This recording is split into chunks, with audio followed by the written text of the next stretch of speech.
السلام عليكم. في فيديو النهارده هنتعلم مع بعض طريقه عمل جلسات النبلايزر، سواء ببالميكورت او اتروفنت او محلول ملح. كتير من الاطفال وكتير من الكبار احيانا بيمروا بنزله شعبيه حاده او التهاب رئوي او ضيق في النفس، وبيحتاجوا ان هم يعملوا جلسات بخار على صدرهم زي ما الدكتور كتب لهم. ففي ناس كتير ما بتعرفش تعمل الجلسات دي ازاي. في فيديو النهارده هنتعلم مع بعض واحده واحده ازاي نعمل جلسات البخار، وايه هي الادوات المستخدمه، ومده الجلسه بتبقى قد ايه. فتابعونا في الفيديو هتعرفوا كل حاجه باذن الله. وتعالوا بينا نعرف مع بعض ايه هي الادوات المستخدمه في عمل جلسات التنفس للاطفال والكبار. اول حاجه لازم يكون معانا الجهاز اللي هنعمل بيه، وهو اسمه جهاز النبلايزر. الجهاز اللي هنعمل بيه الجلسه اسمه جهاز النبلايزر. جهاز النبلايزر طبعا زي اي جهاز بيكون ليه فيشه بتتحط في مقبس الكهرباء، وبيكون له زرار للتشغيل اون واوف، تمام. وبيكون في مخرج في الجهاز بيتحط فيه الماسك، تمام. تاني حاجه معانا يا شباب وهو ماسك النبلايزر، وفي منه ماسك نبلايزر اطفال وفي ماسك نبلايزر كبار. ولازم حضرتك وانت بتجيب جهاز النبلايزر تتاكد من الصيدلاني او من الصيدليه اللي انت بتجيب منها ان الجهاز فيه كوبايه زي كده، لان في بعض الناس بتروح الصيدليه تجيب ماسك النبلايزر فبتلاقي بيدوا له ماسك اكسجين عادي من غير الكوبايه دي. فالكوبايه دي هي اللي بتحط فيها الدواء داخلي. الماسك النبلايزر بيكون فيه 3 اجزاء، بيكون فيه اللاين او الخرطوم اللي بيتحط فيه الجهاز هنا في المخرج ده، وبيكون فيه الماسك اللي بيتحط على بق العيان او على فم العيان، وبيكون فيه الجزء اللي بيتحط فيه الدواء، مكون من 3 اجزاء: الماسك والجزء اللي بيتحط فيه الدواء واللاين، تمام. هنبتدي نركب الجزء ده كده، نحط وفي ثالث حاجه معانا الدواء بتاعنا. هنجيب الدواء نحطه هنا كده.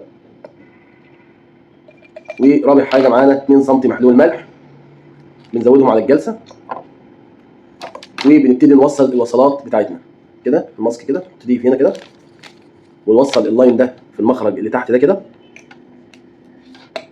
وبعد كده نوصله بالجهاز اللي هو اللاين ده كده. الجلسه بتاعتنا جاهزه للتشغيل. نبتدي بقى ندوس على الزرار اللي هو بيشغل الجلسه اللي هو هنا كده. كده الجلسه بتاعتنا شغاله حاليا. بتحط الجلسه على بق العيان من 10 ل 15 دقيقه.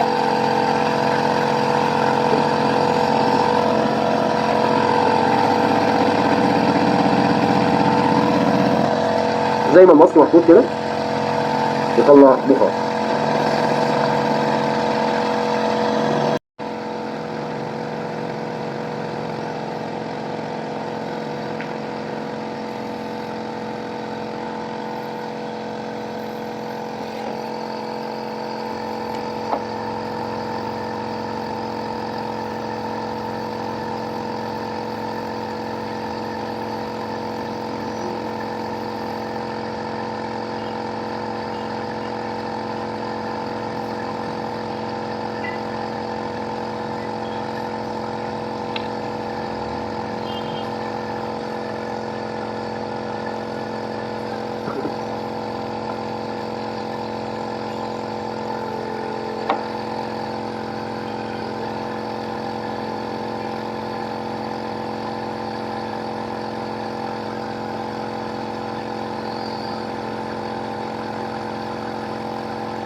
طبعا لو الماسك ما طلعش بخار زي كده ممكن